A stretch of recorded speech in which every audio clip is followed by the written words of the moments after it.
Coucou les bénis de Dieu, j'espère que vous allez bien. Est-ce que vous avez envie de savoir comment entendre la voix de Dieu? Sachez qu'il existe deux esprits qui vivent en vous. L'esprit de Dieu, c'est-à-dire le Saint-Esprit, et votre esprit. Les deux esprits vont fusionner et ils vont venir parler à votre cœur. Non, non, pas à vos oreilles, vous n'allez pas entendre d'une voix audible « Ma fille, je t'aime de tout mon cœur ». Non, ils vont parler dans votre cœur et ça va être d'une façon un peu plus subtile mais tellement merveilleuse. La seule condition que Jésus nous donne à cela, c'est qu'on ait vraiment soif de sa présence. Il dira dans la Bible, si quelqu'un a soif, qu'il vienne à moi et qu'il boive. On a plutôt tendance à faire une approche assez intellectuelle avec le Seigneur, mais lui, ce qu'il veut, c'est du cœur à cœur. Donc ouvrez votre cœur, dites-lui que vous le connaissez, que vous le reconnaissez en vous, que vous l'acceptez, que vous l'honorez, et ainsi vous l'autorisez à venir vous parler. Vous pourrez ainsi recevoir des pensées, des images, des impressions, des émotions dans votre cœur, et c'est vraiment quelque chose de merveilleux. Donc en numéro 1, on croit que Dieu est dans nous. En numéro 2, on s'appuie sur sa parole parce qu'il dit toujours la vérité et il nous dit que si l'on a soif, il va venir nous donner à boire. Et en numéro 3, on doit commencer un vrai dialogue avec lui. Qu'est-ce que c'est qu'un dialogue? C'est deux personnes qui parlent.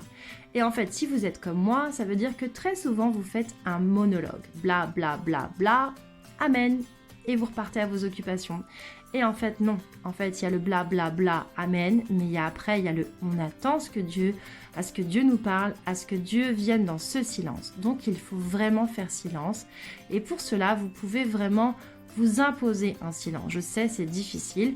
Donc, vous pouvez vous dire, bah voilà, je commence avec 5 minutes. Je ferme les yeux pour rester vraiment tourné vers le Seigneur, me concentrer à lui, à sa parole. Au début, vous aurez des pensées du quotidien qui vont ressurgir. Chassez ces pensées et concentrez-vous à lui et à un moment donné, il va venir vous parler. En fait, vous allez être comme un guetteur. Vous allez attendre attentivement qu'il vienne mettre dans votre cœur une image, une pensée, une émotion, une parole. S'il vous dit « Ma fille bien-aimée, je t'aime », vous ressentirez vraiment cet amour. C'est une expérience vraiment forte.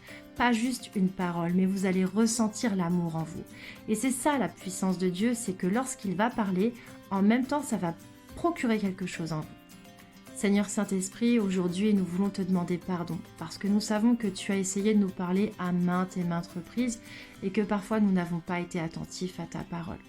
Pardon, et en même temps, nous te disons d'avance merci, parce que nous savons que tu es miséricordieux, et que tu vas nous parler, parce que tu as à cœur de le faire.